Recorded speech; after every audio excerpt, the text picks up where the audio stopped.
We traveled across centuries, stepped into dystopian arenas, sailed on survival rafts, and even made space for a little found family magic.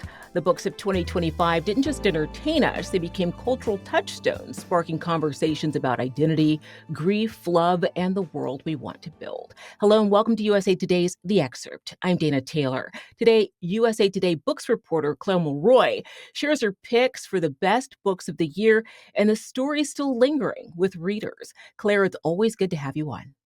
Thank you so much for having me. I'm happy to be here. This year felt huge for community around reading with midnight release parties, author tours, adaptations. When you look back at 2025, what defined the reading culture for you? I think it was a really fun year to be a books reporter, to be getting to see the way that we connect with each other in person. I think in the years since the pandemic, we're all increasingly hungry for that in-person community, even around something that can be so solitary as reading. I think the publishers are feeling this too, bringing back those midnight launch parties, going all in on book influencer events and, big splashy releases. This year we went to a silent book club, and for me, I think that showed me the power of reading with others in person. It was just a group of people who were quiet and, maybe had a little bit of social time at the beginning, but just really wanted to read their favorite books and talk about them with people in a really low stakes social environment. So I think it's a good year for both extroverts and introverts to kind of find some community around reading. Your list spans everything from romantasy to horror to memoir. What trends stood out this year in terms of what readers were craving?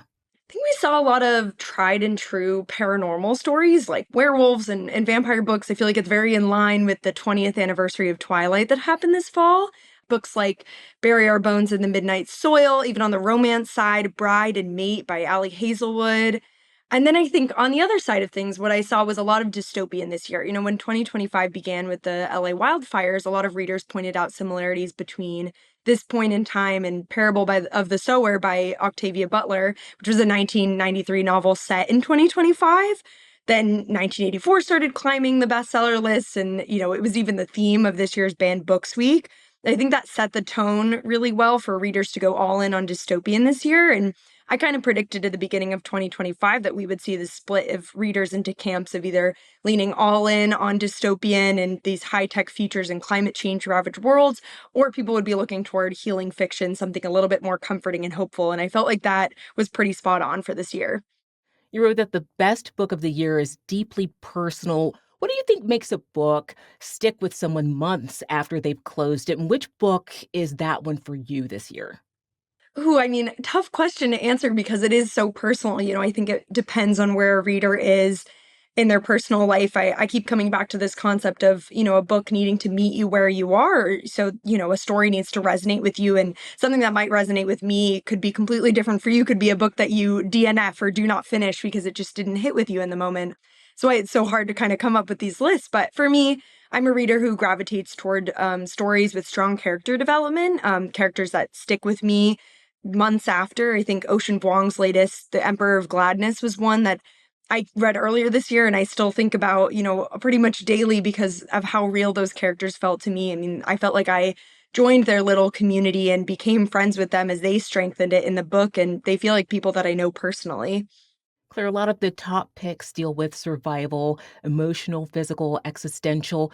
Did you notice a theme of resilience or reckoning in 2025 standout books?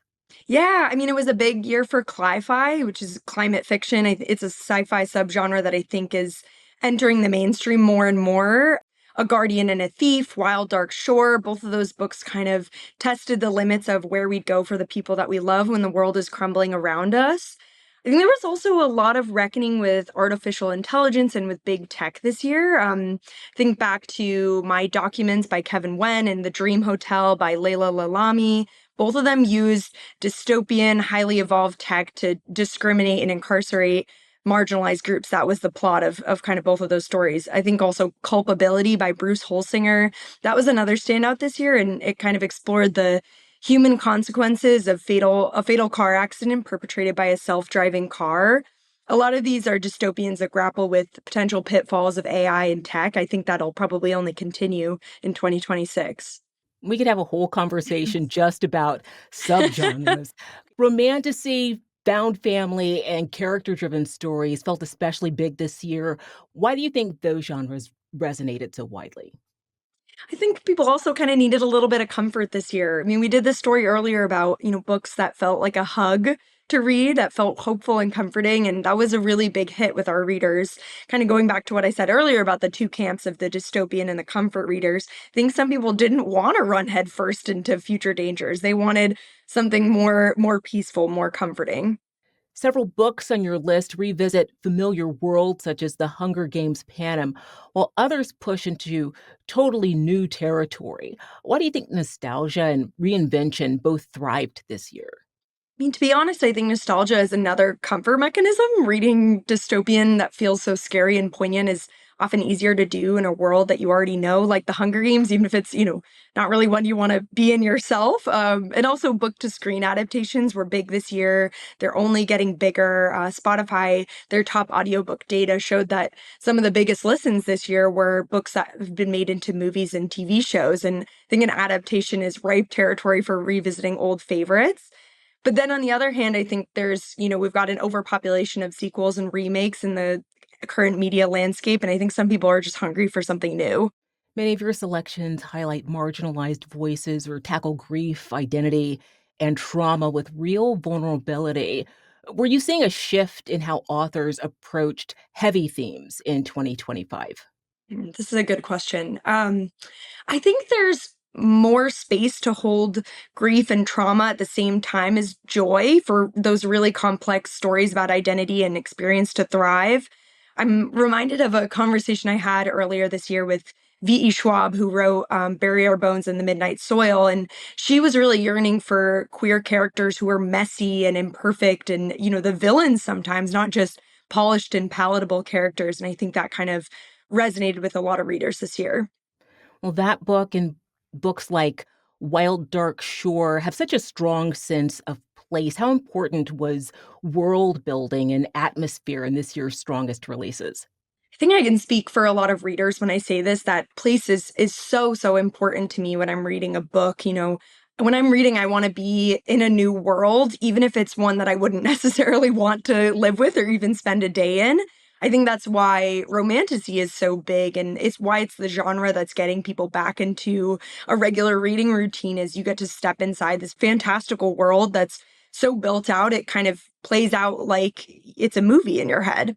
You included both blockbuster authors like Suzanne Collins and quieter literary works like Yi Yun Lee's latest. How did you strike the balance between commercial hits and books that flew under the radar?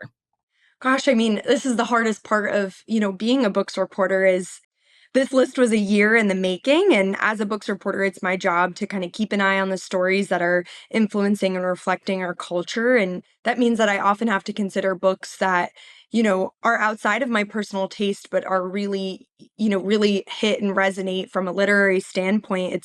It's great to, stretch and diversify my own reading because this isn't Claire's favorite books of 2025. This is USA Today's best books of the year. And I hope that this list has something for every reader. And we're really proud of the 15 books that we have chosen.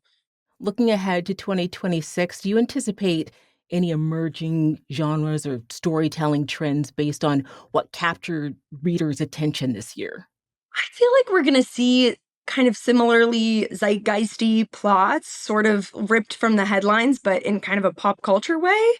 We saw ripplings of this year, books that play on reality TV shows that we love, like Love Island or K-pop idols or trad wives. I think trad wife thrillers could be really big in 2026. And I think that's something that will continue. I think we really want to read, fictional accounts of the media that we're loving so much on social media, on TV, in podcasts, things like that. Clare Mulroy is a USA Today books reporter. Thanks for sharing your personal favorite. And then, of course, this list of books that we should all go back and read. Thank you so much for having me. I hope that everyone finds a little something to read on this list. Thanks for watching. I'm Dana Taylor. I'll see you next time.